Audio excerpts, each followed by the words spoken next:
honest, and highly and acutely principled. I would want to contrast that to the leader of the opposition who spoke earlier as being a person who is disconnected from the reality, reckless, populist, meaning will say and do anything just to get the next vote, irresponsible in the extreme, and unprincipled. Imagine the opposition leader queried a $400 million allocation to the office of the Prime Minister, not reading the documents, not understanding that UDICOT is now under the purview of the Honorable Prime Minister, the office of the Prime Minister, and that allocation explains some of the plans and projects for that particular very, very hard-working and achieving state agency. But I'm not surprised. I'm not surprised because that member for Siparia, as a former prime minister, after she demitted that office, did not demonstrate knowledge that Trinidad and Tobago owned a 10% share in Atlantic LNG. So there's a lot train one, a lot that the member is disconnected about. Madam Speaker, the member spoke about the Prime Minister being out of the country for 391 days, over a year. Well, I did a quick calculation based on what a former Minister of National Security and two former Ministers of National Security in her government said that the member for Siparia, as Prime Minister, enjoyed 4-day weekends. 5-day weekends. Well, I calculated it at 4 and worked out that there were 1,048 days in recuperation and resuscitation over those weekends. And of course, her government ran up $250 million in foreign travel in 5 years and 3 months. Not to mention a roti binge of $250,000 on one happy UNC occasion. The opposition leader did 3 amazing things in her contribution. She identified my hard-working and distinguished colleague, the member for Port of Spain North St. Anne's West, as the Prime Minister's chosen one. But look at her chosen ones. Senator Arnel Roberts of live sport, rather death sport fame. Senator David Naked, who is on record as telling this country that a former president, in plain words, is an unmitigated something. Standing order 48-6, please. Is imputed improper motives to members of another house. I overrule. MP Barry Padarat, MP Munilal, who just jumped his legs. I said member of parliament.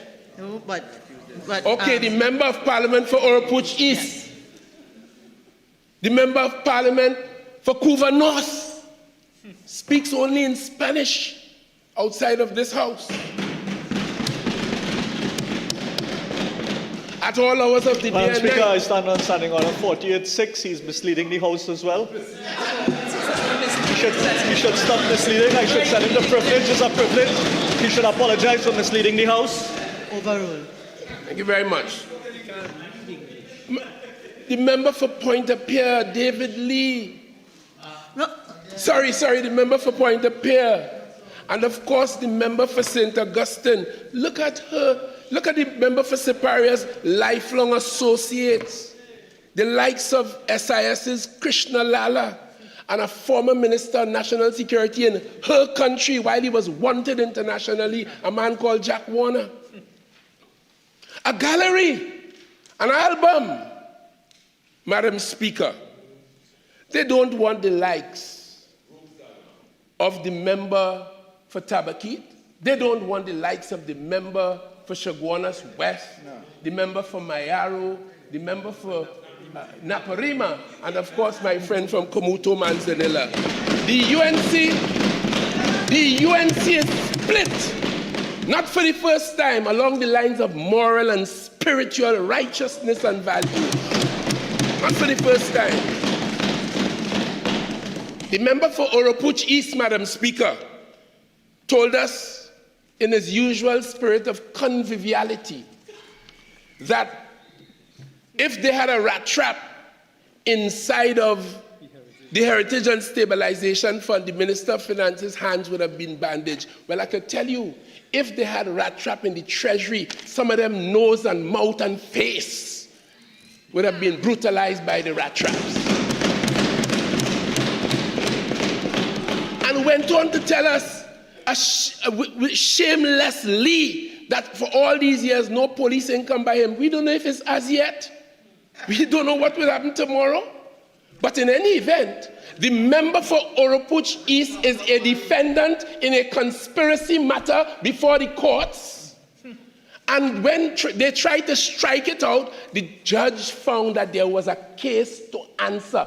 File your defense. And he has excuse to answer there. That's a fact. For conspiracy to defraud the taxpayers of this country millions of dollars. When as a minister in the last 3 months, in 2015, is recorded as distributing and paying those contractors some $450 million in 3 months. That is what is in front of the court now, Madam Speaker. The police ain't come yet. You hear he's tormenting me? And if I was a police, I'd be there a long time.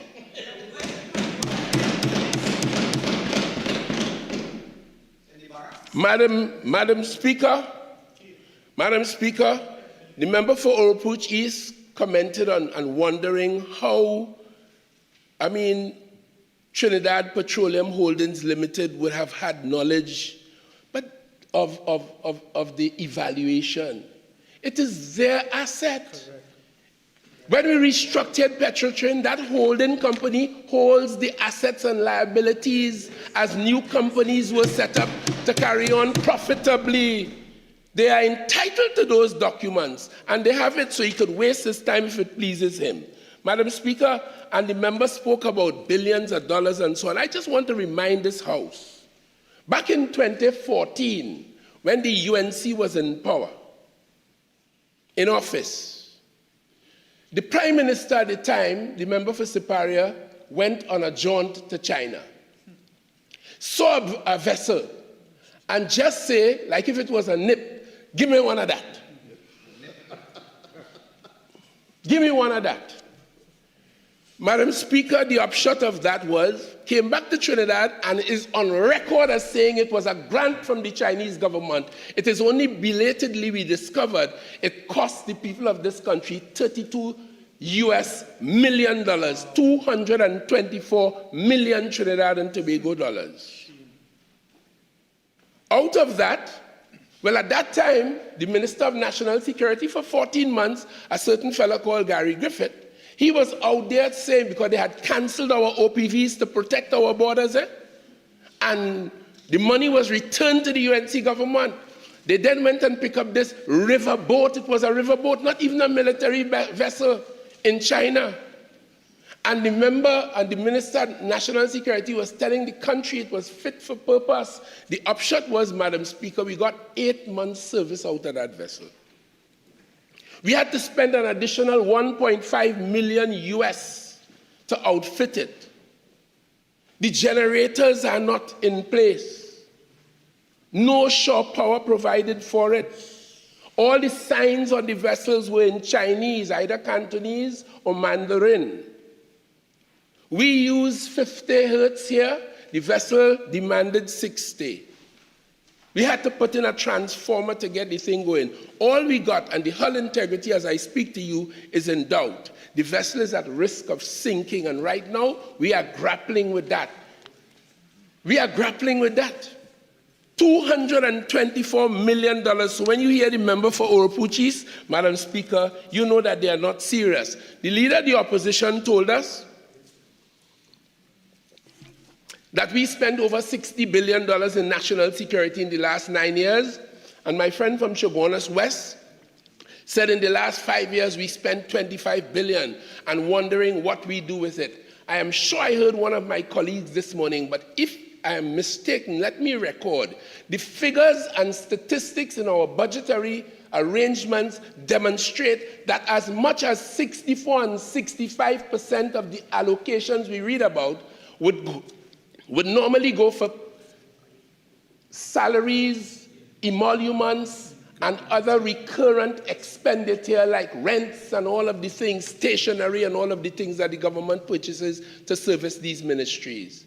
So just want the people of Trinidad and Tobago to know, when the leader of the opposition says $60 billion, that 60 billion, of that 60 billion, near to 40 billion of it is spent. And if you want to see where that 40 billion goes, you have to look in people's credit union and bank account and their cars and what they do with their personal money, salaries and emoluments, and as I say, to keep the ministries and so on their recurrent expenditure going.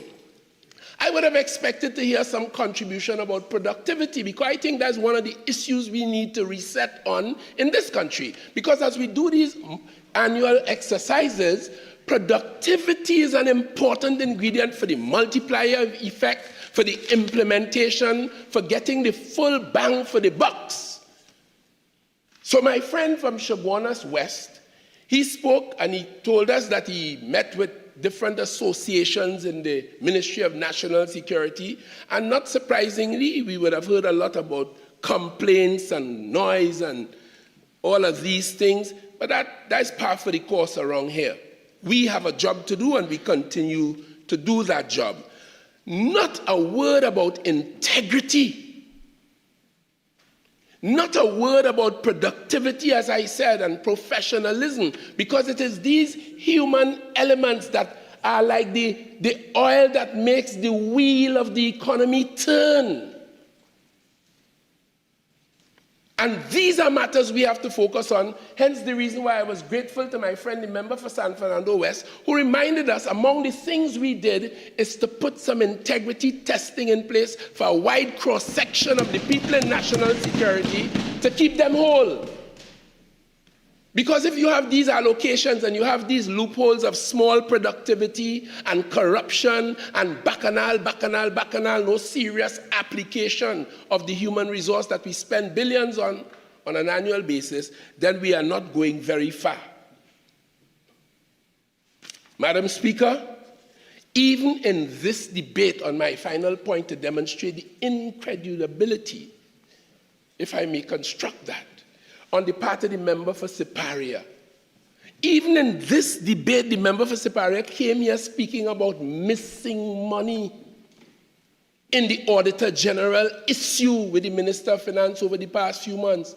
After Maladu Karan, who first issued those comments, was sitting in an audience where former Governor of the Central Bank, Dr. Trevor Farrell, addressed it, pointed out that she was not making any logic, she was not making sense, and pointed out that not 1 cent was misappropriated or missing or stolen or nothing. After all of that, the member for Siparia accuses the Central Bank of cooking the books and came in this debate to talk about missing money, misleading the people who listen to the member. That is sick and unbecoming of a leader, a national leader. At least we owe it to the people to speak truth to them.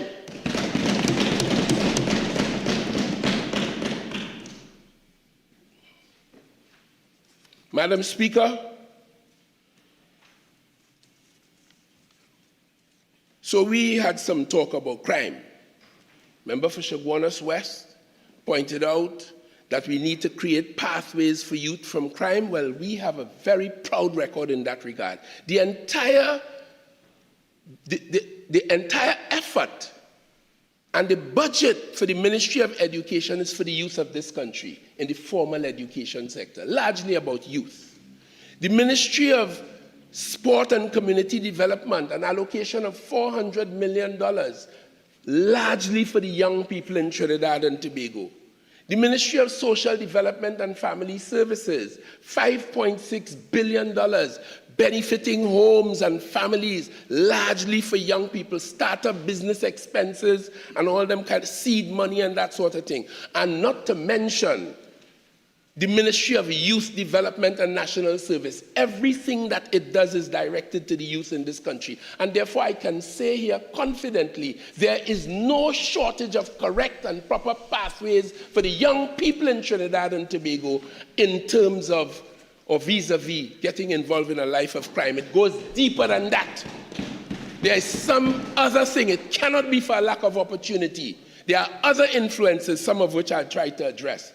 And in passing, I went to a MILAT graduate. I was invited by the Minister of Youth Development and National Service, a MILAT, military-led academic training program for youngsters between the ages of, I think, 17 and 25 or something like that. And I saw many of these youngsters who might have either have been either misschooled or missed school. Didn't do well for one reason or the other. And we saw 85 of them graduate with 5 and 6 and 7 CXC passes in a short 2 years. Coming out of that institution on their graduation with discipline, pride, patriotism, self-respect, respect for authority, and after all of that, a full certificate here and there. In fact, it was reported that they did better than the national performance on average. And I want to compliment the Minister of Youth Development. I want to compliment these young people. I met one of them, a particular youngster from, I think, Karapichaima, one called Christian Chandri. He went there, he volunteered to go there, not because of any bad behavior. He went there and he was an outstanding success. There's no shortage of these opportunities for them. Madam Speaker, prevention has been recognized, and I did criminology at postgraduate level, as the most effective method in countering crime. We aspire to build a sustainable statutory and institutional framework as our approach in dealing with these matters. We recently, relatively recently, pronounced violence as a public health concern, along with the other countries in the CARICOM. And this would involve individuals, communities, in a public health type response. Government, state institutions, non-government, faith-based. Many crimes are transnational in origin and nature, so there's need for regional and international cooperation and response. The business of the Ministry of National Security is far more than our response. As such, this intervention I'm making now will deal with crime, but it will deal with other matters in the Ministry of National Security, where we propose a whole of government, whole of society, whole of world approach, where individuals have to play a part, just like COVID-19. You wash your hands, you decide you're not hugging up, you not shaking hands, you buy sanitizer, you buy masks. Individuals have a responsibility in dealing with this crime issue. And the community as well, and families, and the state agencies, we all have a role to play. So it is intellectually moribund to suggest that he is responsible for murders. I dislike hearing altogether this, how much murders under that government and under that. It had nothing to do with that. And that's why when I was in opposition, no one could find any record of Fitzgerald Hines saying, or the member for Laventille West, saying that the UNC is to be blamed for crime. What I did say is under the UNC, because of the tone they set in the country, crime proliferates. Yes, and our philosophy is not to go to bed with no criminals. The member for Oropouche East, one Friday left the Parliament chamber, went downstairs, the records are there to show, to pay a bill at the Hyatt for a group of criminals who went there, had a very good time, had dinner, had lunch, had all kind of things. That member for Oropouche East. Madam beyond Speaker, that. Madam Speaker, I stand on standing order 48-6, please. Overruled. There were no Venezuelans there. And as well, that member for Oropouche East, the former Commissioner Gary Griffith, came to a Joint Select Committee, which I chaired as chairman of the National Joint Select Committee, and told us that the police had information that he was going to meet with a group of criminals and put undercover teams to follow them. And the police commissioner at the time, Gary Griffith, told us that when he realized that they got a tip-off and the meeting was aborted. And that wasn't the last of it. The member for Hope Ridges telephoned him. And he responded, and they rendezvoused at a restaurant in Port of Spain on the same day. And when he was asked, but how could you go, police following a man, you're going to have a rendezvous with a suspect? He gave an explanation which I will not vent here now. That'll be for another time. So we require all hands on deck in dealing with these criminal matters. And what irks me is that plenty of people who complain about crime in this country, they are perpetrating a lot of it in one way or another. But I know, as we learned from the Vietnam War, no guerrilla force could operate in any territory without the complicity, the acquiescence, the support of the community in which it is involved. And if Trinidad and Tobago decided that it will stand resolutely against antisocial behavior and wrongdoing and crime, all of us, then they will not be able, those who perpetrate crime will not find any comfort among us. I did a quick survey only yesterday, just because I don't want to be guided by my own thoughts and intellect alone. And I made contact with 8 persons. I wouldn't identify the individuals, but one high in the business community, a business leader, an ex-police commissioner, a recently retired judge, a Calypsonian, Archbishop Jason Gordon, I'll call his name. That's all right. An economist, a professor in criminology, and of course, one young person. And I did a quick anecdotal survey as to the cause of crime in preparation for entering this debate today. And in the main, the ideas were similar. You heard issues, not in any particular order of gravity: drug trade, the gun trade, the weakness of the family, the weak criminal justice system and legal system more generally, the impunity of criminals largely as a result of that, the absence of moral values, poor parenting, and of course, one was emphatic on the question of weak law enforcement. And there's some justification in every aspect of that. I would read on the newspaper, Madam Speaker, I think it was Sunday Guardian. The headline said, a pensioner placed on bond for robbing a Debe family 25 years ago. I told you this is a whole of government thing, because when the police lock up and charge and all of that, it ends up in the court. It's 25 years, Madam Speaker. The man is now 71 years of age. He was charged in 1999 with wounding with intent, possession of a firearm, possession of ammunition, robbery with aggravation, and shooting with intent. And by the way, 1999, the UNC was in government, so you see, it really has nothing to do with that. It's crime. And he was indicted for these 22 years later. Indictment, for those who didn't know meaning, the matter moved from the magistrate's court in what was then the preliminary inquiry, and the indictment is when it is filed in the High Court to go before the judge and jury. 21 years later. And of course, another 2 years was to pass until last week, when there was a plea deal, and of course, he was put on a 20,000 bond on each charge to keep the peace and good behavior, and he was made to pay 15,000 to the people. So he virtually walked away because of the effluxion of time. And that is not a rarity. This is a regular state of affairs, to the point now where we come to understand, with all of the backlog in the courts and with all that we are doing to deal with those issues, you still cannot try your way out of the backlog.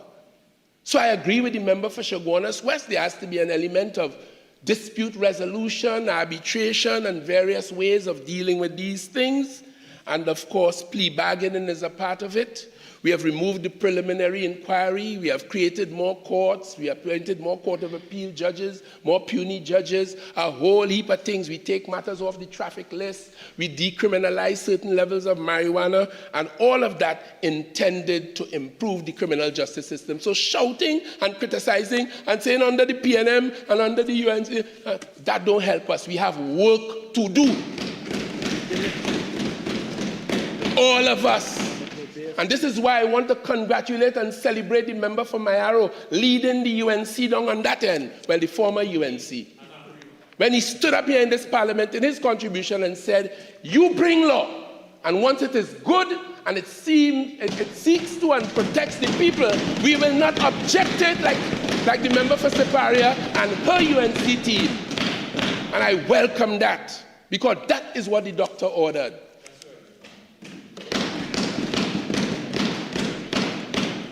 As we proceed intolerant of crime, I received a call from a 10-year-old day before yesterday, whispering on my phone. I asked him his name, he wouldn't tell me. He think he anonymous because he probably didn't, but my phone, there's no number to be thing hidden on my phone. Something they do to it. Yeah? And the youngster called me to tell me he's fearful that gang violence will erupt in his area. That thing touched me so deeply. It showed children are seriously traumatized and affected. And I asked him, when did he expect that to happen? He told me in about a month. A 10-year-old. Day before yesterday. Bless his heart. But what it did is motivate me to doing more to protecting him and all others like him. In fact, all of us. In a world where young people around the place telling you all over this country, Madam Speaker, pills, synthetic pills, MDMA, ecstasy, all kinds of things easily available all around the place. And as I said to this country before, reports in communities where children, as early or late, depending on how you look at it, at 2 a.m. in the morning on the streets, unsupervised, unguided. We have a situation, it appears, where our Constitution and the law and our respect for and adherence to concepts of human rights appear now all together to be working to favor the criminals. And that's why the question of impunity, which came in my anecdotal survey, resonated so powerfully, because the criminals are not afraid of the justice system. They don't expect to get caught. And if they get caught, they believe they can intimidate people and time will protect them. And so we are trundling along. We got to do something about it. And I've just outlined some of the things this government have done about it, including arranging for special courts so that the court could fast-track certain matters and deal with it. That exists. 25 years ago when I started out in this business, a crime scene would have been characterized by a knife or a cutlass. And if there was a firearm, a 9mm firearm. Today, 25 years later, you hardly find 9mm ammunition on a crime scene. It's 5.56, 7.62 military grade. And no wonder why today the murder figures are where they are, because when he came with his 9mm and he discharged 2 rounds, those who were in the vicinity had time to run. But now he comes with a military grade weapon and he sprays it across an arc, and when he does that, 4 or 5 people, so you're having triple and quintuple murders in any one scene. That is where we are. And we can't do like El Salvador and just send people out there and say, pick up every gang member once they have a tattoo, or once some policeman or soldier say, he's a gangster, he's inside for life. We can't do that. We can't do that. Our Constitution wouldn't allow that. Boy, we had a visit of a Venezuelan vice president here, and they're calling for sanctions against the Minister of Energy, sanction against the Prime Minister in their personal capacity. If I were to suggest anything close to what's going on in El Salvador, they'll lock me up. They'll scream. Yes. When they had a problem in 2011, you know how they responded to it? Well, two ways. They went to bed and mollycoddled with the criminals. I told you they're meeting for to have dinner and lunch at the Hyatt and meeting quietly all over the place. Yeah, I was a victim of a criminal attack in 2018 on the Beetham with some assault with some water, and they were celebrating that. And I would later learn that UNC officials paid individuals down there to do that to me and my counselor. And I told them that time, I say, you're celebrating this, but the same mentality for a fee that you got to work against Hines in the Beetham will leave against the member for Laventille West, will leave the Beetham and find you anywhere in this country. And today we are having a problem of that nature. All over this country, home invasions. There was a particular case. 3 of them went into a man in Coover's bedroom. 3 a.m. in the morning, the man mercifully had a firearm. And he was able to put up some resistance. And one of them was left dead in his bedroom. He survived, he and his family. Praise God for that. Turned out to be a youngster from a long way away from Coover. This is all our business, serious business. And that's why we work to trying to resolve it. Madam Speaker, this is a serious thing. I could tell you, some of them who speak the loudest, complicitous. A report was made to me, and then I called the police. And the police investigated and continuing to investigate as we speak now.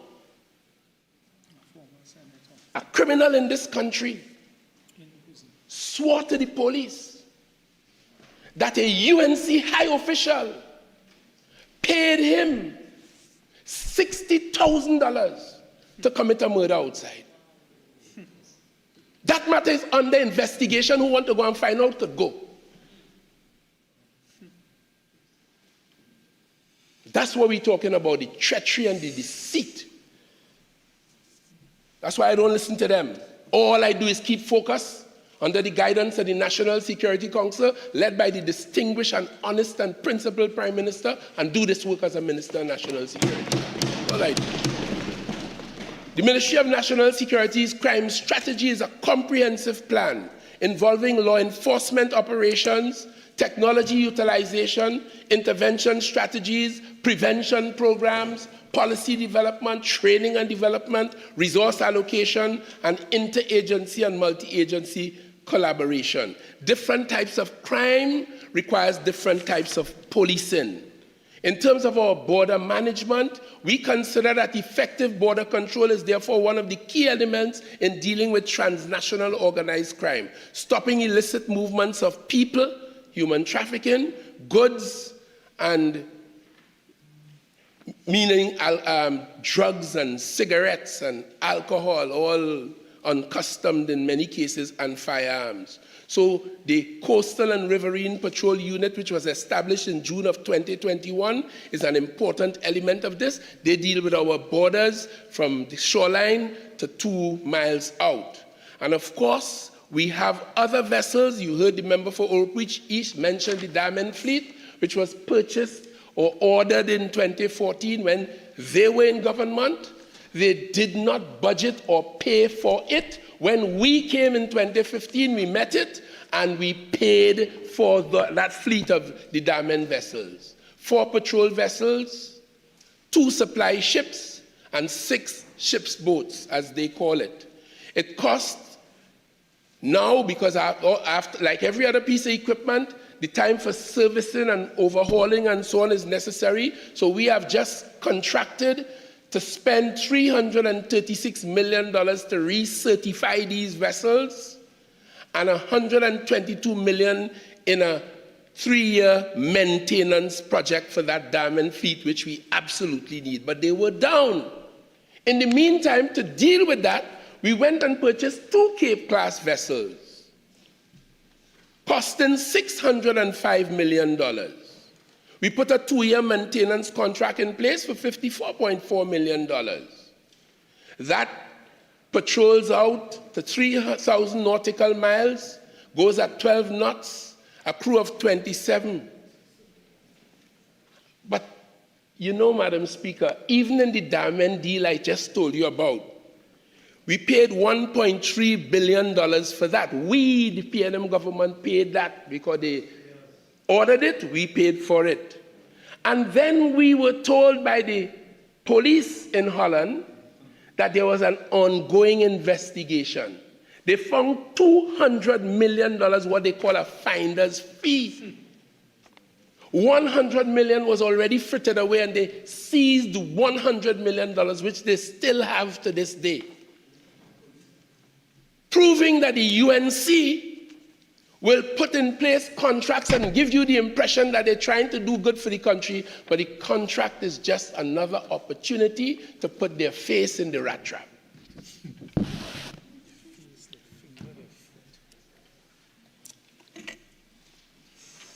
So, Madam Speaker, we got a donation of 4 riverine vessels from the United States, for which we are very grateful.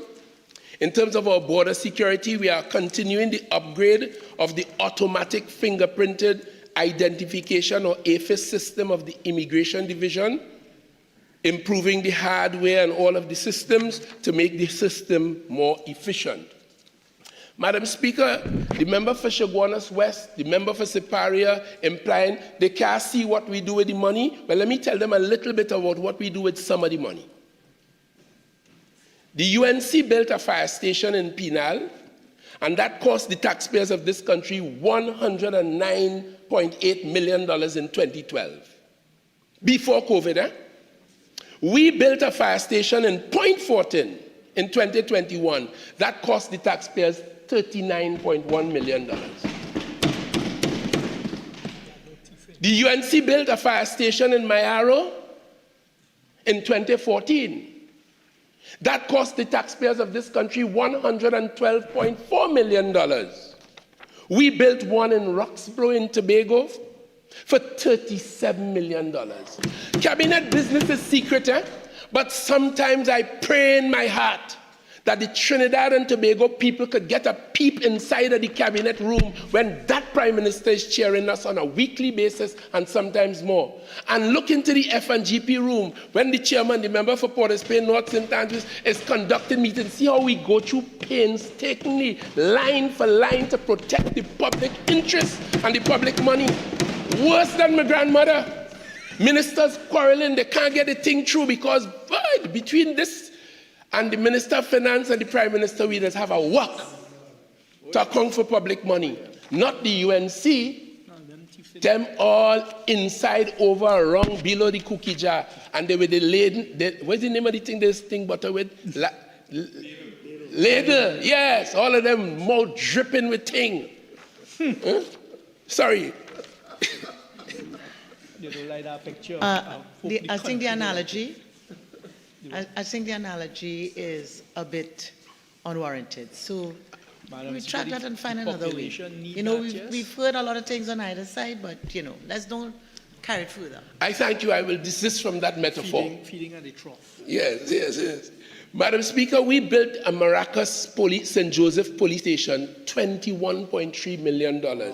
And listen to what the Prime Minister and the then Minister of National Security decided. We had to build the Bessemer Street station. You know what they decided? They'll use the same drawings, the same plan, and replicate it, because if it worked, we could do it again. And they went to Bessemer Street and was able, without the architecture, because they had it from the Maracas, and they were able to get a Bessemer Street station at $13.8 million. That's what we do. That's how we do it. Madam Speaker, we built a Shervan Road police station. We built the Roxborough police station as well. And you would have heard earlier today, the biggest example of UNC behavior is the Curup interchange. They were running, they break up the government over it. Ministers fight, ministers resign. Stacey Rup-Narine, former Minister Rambachan, bacchanal in the UNC cabinet. $500 million. And we went in and we were able to do it for about $225 million. That is the way of the PNM. And the country, therefore, must know, as we approach an election next year, your economy, your resources, your sweat, your work is in safe hands with the People's National Movement. Not those who scream and want to get their hands. I was about to say slimy hands, but let me just say hands upon it. I wouldn't. Said it, I so wouldn't. I withdraw wouldn't. it, okay? Madam Yes. Speaker, it was just a metaphor, but I'll desist from it again. Yes. I will desist from it. Madam Speaker, I heard my friend, and I must say, I regard him as essentially an innocent man. I don't think he has any ill will about him, so I'm not going to be castigating him.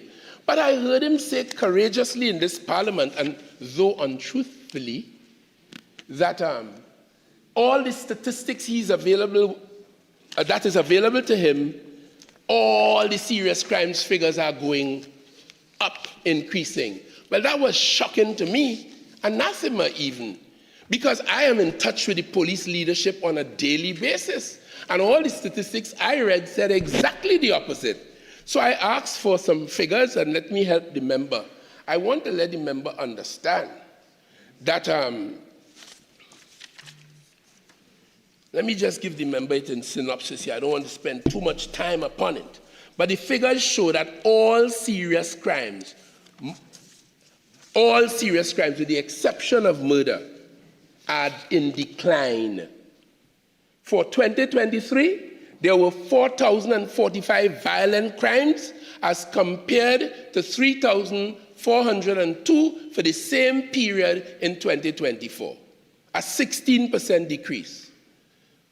Yeah? So murders is the one, as at this time, as at October the 7th, would have been in 2023, 455, in 2024, 484, a difference of 29 as at that date, and all other serious crimes are on the decline. And the reason perhaps why we're having an increase in murders, the people are just violent, some of them, too many of us. It's a violent society. But with the weapons available now and the ammunition that supports those weapons, death is more likely, murder is more likely in their outbursts. Member for Laventille West. My you have lady. 2 more minutes of original time left. You're entitled to 10 more minutes to wind up your presentation. I would like about half an hour, but I'll take the 10, Madam Speaker. Madam Speaker, I just want to say in terms of our rehabilitation portfolio in the prison, we have academic vocational training in there, CSEC, CAPE, adult literacy, primary school leaving, technical vocation. In terms of moral and cognitive behavior, in-made development programs, mindfulness and meditation initiatives, remand intervention for treatment of them, academic education programs, cognitive development programs, adult literacy programs. Well, when it comes to culture, they have Calypso inside of there, and they celebrate and they get involved. Easter Gospel Concert, Indian Arrival Day. In other words, in the reformative activities, women's conference, all the religious faiths would come in, Fathers in Action, Father's Day program, art shows, one they call Sycamore 3, interfaith service in there under religious, spiritual, Shouter Baptist, prison fellowship, Roman Catholic. All of these religions are allowed to bring people in there to administer unto their members who find themselves inside of there. So, Madam Speaker, to answer my friend from Chaguanas West, there's a very active rehabilitation process. I heard him say that the recidivism rate is now about 49 or something percent. How much? 50-something percent. Well, a few years ago, it was 60%. So I think we are headed in the right direction, and we must persist in that work. Madam Speaker, in terms of the fire, in terms of immigration, we are now upgrading, as I indicated earlier, from the machine-readable passport to e-passports, and we are spending $99.3 million on that. We just spent $2.1 million on some vehicles for the transit unit because they police the priority bus route and our main transit centers in Port of Spain. And Rima and other places, in Equasia and so on, and Curep. That's their route, and we got them some motorcycles, some vehicles so that they could carry out their work. We paid 50% to the suppliers, and that work continues. In terms of the fire service, we ordered, and they are now on order for delivery in 2025, a chemical industrial tender for the Point Fortin station, emergency tender for the Penal Fire Station. The first of them, as I just called, for Point Fortin was 39.5 million. The Penal Fire Station, the emergency tender, and a water tender for Penal, 109 million together. The Mayaro Station, a water tender, a breeding apparatus trailer, and a hose layer, all together, the total contract price, $48.9 million. And that's what we're doing with the money. The Woodbrook Fire Station, we ordered a water tender for that, and that is costing $4.9 million. Similarly, the Trinidad and Tobago Prison Service, a water truck for them, a garbage compactor, a 15-seated minibus, and those sort of things, refurbishing the extended remand facility, the building of the Youth Training Center, the Community Residence and Rehabilitation Center for female offenders, and an elders complex. When prisoners get to a certain age, we put them in a lower security environment, something I introduced back in 2007 when I had responsibility for the prison as minister in this ministry. And all of that, a total expenditure package of yes, so all of them are there, and we're dealing with all. There are 25 fire stations. I spoke to the Chief Fire Officer for confirmation this morning, the acting chief. There are 21 of those stations are set with vehicles, 4 are without, and he expects, because 2 of them are with the engineers at the moment, he expects that by later this week, those 2 will be on schedule, so we'll be in a much better position. In terms of breeding apparatus, we have on order, the contract was signed, and we are expecting delivery by March of next year. 225, the cabinet approved breeding apparatus sets, something you hear a lot about in the national community. And in the intervening period, we received, thanks to a firm in this country who operate in that kind of industry, a donation of 77 breeding apparatus sets. And as I speak to you, Madam Speaker, they are being deployed inside of the fire service for use, so officers will not be without breathing apparatus sets as they're expected to go out there and carry on fighting fires on our behalf. Madam Speaker, AirCop and CCOP, in terms of border security, these are best practice, internationally acclaimed models where we train specially vetted units to deal with transnational crime on our seaports and in the airport, and that is up and running. The member for Moruga Tableland will tell you, in 2022, we established a police post in Moruga to deal with some trafficking issues there. I know it doesn't please the member for Couva North, but it is happening, it is in place, and there we go. We opened a new fraud squad office in Sangre Grande in October of 2022 to allow persons who have fraudulent reports to make matters of fraud. They don't have to come all the way to Port of Spain. So we have a unit out in the east there now dealing with those problems. We established the Sinclair Police Station. That was largely channeled by my friend, the member for Port of Spain North St. Anne's, but it was opened when I was inside of there in 2022. And of course, there houses the gender-based violence unit and all of the training they get, observing the children's laws that we passed here, led by a former Attorney General member for San Fernando West, in the whole juvenile justice system. And that we would have spent $66 million on, and that unit is up and running. We are aiming and hoping, not yet the case, that every single report of domestic violence is responded to, attended to by elements of the Trinidad and Tobago Police Service. Up to last weekend, there's a report of a case that was not attended to, and that's a matter that we are looking into. But we need to do that because domestic violence is a subset of violence, and all matters of violence are important to us in the Ministry of National Security. The Trinidad and Tobago Police Service's Ballistic Recovery Department, we established that. We took 21 police officers, put them in the Forensic Science Center, trained them.